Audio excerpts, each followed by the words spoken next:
5 milliards d'objets sans contact qui sont aujourd'hui distribués dans le monde. C'est un marché qui croît d'1 milliard de nouveaux objets sans contact chaque année. L'ensemble de ces 5 milliards d'objets sans contact ont besoin d'un lecteur pour exprimer de nouveaux services. Et on a aussi besoin d'une sécurité. Les atouts de Famoco, c'est d'abord son équipe, une équipe de sérieux entrepreneurs très expérimentés, puisque que ce soit pour Lionel ou Nicolas, Famoco est leur 3e entreprise, chacun.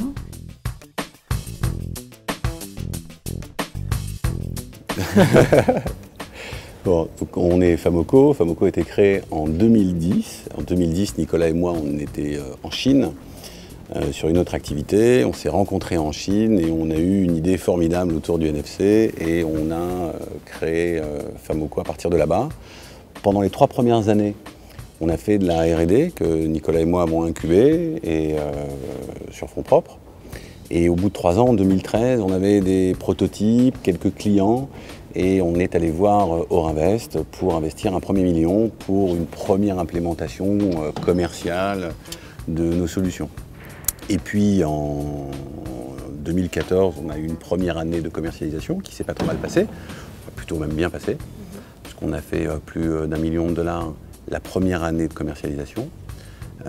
Et puis en 2015, on a rencontré Ainov pour notre 2e tour de table.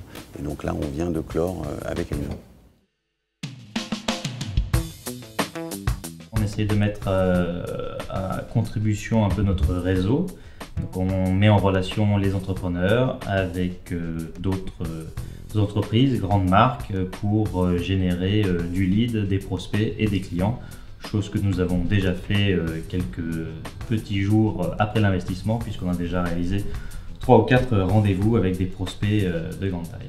Ça n'a pas été un choix par défaut pour nous, ça a été un choix très conscient d'être accompagné par un investisseur qui comprend précisément notre métier et pas simplement les implications financières de notre métier comme le fait un investisseur.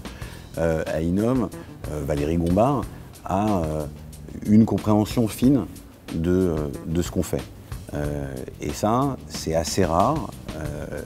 Les investisseurs, en règle générale, ont une compréhension plutôt de ce que pourra être la sortie et des implications financières de ce qu'on fait, mais pas de notre métier. Et pour nous, c'est très important d'avoir comme interlocuteur des gens qui comprennent notre métier, parce que je pense que ça permet d'être plus intelligent dans les décisions qu'on va avoir à prendre ensemble.